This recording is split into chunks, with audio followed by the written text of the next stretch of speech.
서울, 인천, 경기도에 살고 계신 분들은 기억하세요. 봇들마을 3단지 59A, 산운마을 11단지 51A, 산운마을 13단지 101. 이거 말고 다른 곳에 넣으시면 절대 안 됩니다. 안녕하세요, 뚜실장입니다. 진도준의 1픽, 천당 아래 분당, 성남 판교에 일반 분양하는 5개 아파트를 소개해드리겠습니다. 자, 보시는 곳은 판교역입니다. 오늘 소개해드릴 아파트들이 위치한 곳을 표시해보면 이렇게 5군데입니다.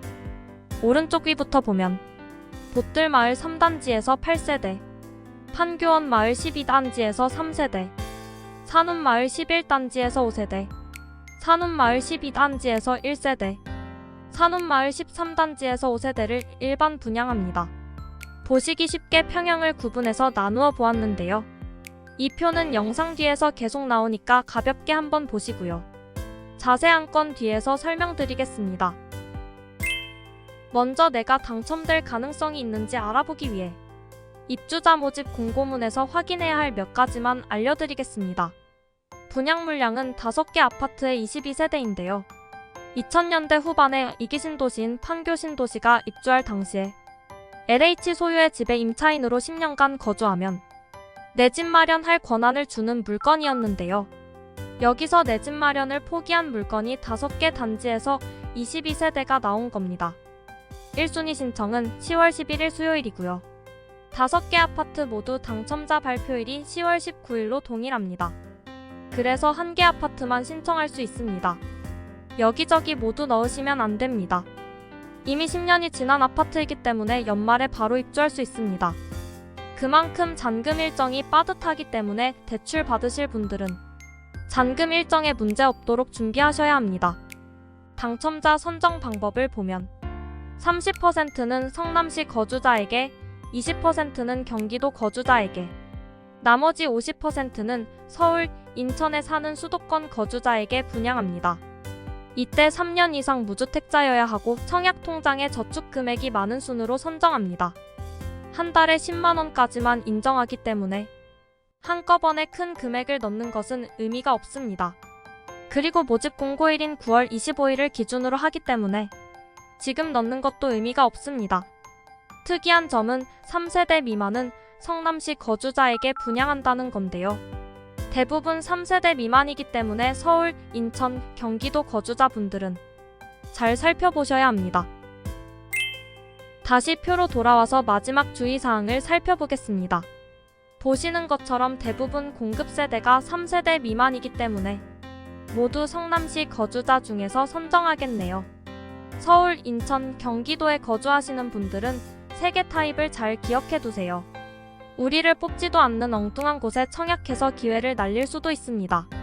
이해를 돕기 위해 이걸 지도로 보면 성남시에 거주하시는 분들은 아무 단지나 청약하셔도 되지만 성남시 거주자가 아닌 분들은 봇들마을 3단지 59A, 산운마을 11단지 51A, 산운마을 13단지 101 3개 타입 중에 하나를 선택하셔야 합니다.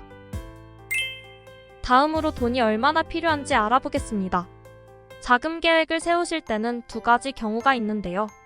실거주하는 경우에는 분양가에서 대출 금액을 뺀 만큼의 돈이 필요하고, 전세를 주는 경우에는 분양가에서 전세금을 뺀 만큼의 돈이 필요하겠죠. 판교역에서 가장 가까운 봇들마을 3단지를 예시로 보겠습니다. 필요자금을 구하기 위해서는 대출이 얼마나 나오는지 알아야 하는데요.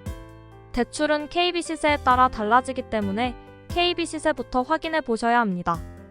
KB 부동산 사이트에서 확인해 보면 KB 시세가 분양가보다 1억 후반에서 2억 정도 높은 것을 알 수 있습니다. 여기에 70%를 곱해보면 대출 한도 금액을 알 수 있습니다. 만약 소득이 높아서 대출을 한도까지 모두 받을 수 있다면 필요자금은 2억에서 2억 중반 정도가 되겠네요. 물론 대출이 예상보다 적게 나온다면 내 돈이 더 많이 필요하기 때문에 소득에 따라 DSR을 정확히 계산해 보시기 바랍니다. 전세를 주는 경우에는 4억에서 5억 정도가 필요한데요. 분당구는 전세 수요가 많기 때문에 전세가율 60%를 유지하는 추세인데요. 그럼에도 절대적인 가격이 높기 때문에 생각보다 많은 돈이 필요한 곳입니다. 마지막으로 시세 차익은 얼마인지 알아보겠습니다. 보뜰마을 3단지는 예시로 자세히 살펴보고 나머지는 간단하게 설명드릴게요. 24평 10층과 16층의 분양가가 10억 4천인데요. 최근 거래는 12억 3천에 되고 있고 매물을 보면 1층이 11억 5천, 16층이 12억 4천인데요. 1층 매물로 비교해도 1억, 16층 매물과 비교하면 2억의 시세 차익이 존재합니다. 30평을 보면 7층 분양가가 11억 7,850인데요. 최근 거래는 2년 6개월 만에 한 건, 5층이 13억 5천에 거래되었습니다. 매물을 보면 9층이 14억 5천부터 있는데요. 시세 차익은 실거래 기준으로 1억 7천이고 매물 기준으로는 2억 7천까지도 예상해 볼 수 있습니다. 34평을 보면 1층 분양가가 12억 1,500인데요. 34평도 2년 6개월 만에 한 건, 2층이 13억 2,500에 거래되었습니다. 매물을 보면 1층이 14억 5천부터 있는데요. 시세 차익은 실거래 기준으로 1억 1천이고 매물 기준으로는 2억 3천까지도 예상해 볼 수 있습니다. 정리하면 보뜰마을 3단지는 시세 차익이 2억에서 2억 7천까지 예상되고요. 다른 단지들도 마찬가지로 실거래와 매물을 분양가와 비교해 본 결과 1억에서 1억 5천 정도의 시세 차익을 예상해 볼 수 있었습니다. 여기서 다시 한번 주의사항을 말씀드리면 성남시 거주자가 아닌 분들은 표시한 3군데 중에 한 군데만 청약하셔야 합니다. 개인적으로 판교 서판교는 강남 다음으로 좋은 곳이라고 생각합니다. 구독자 여러분들의 당첨을 기원하겠습니다. 지금까지 뚜 실장이었습니다. 오늘 영상이 조금이라도 도움이 되었으면 좋겠습니다. 아파트 청약에 관심 있으신 분들은 구독 부탁드리고요. 여러분의 내 집 마련을 응원합니다. 오늘도 행복한 하루 되세요.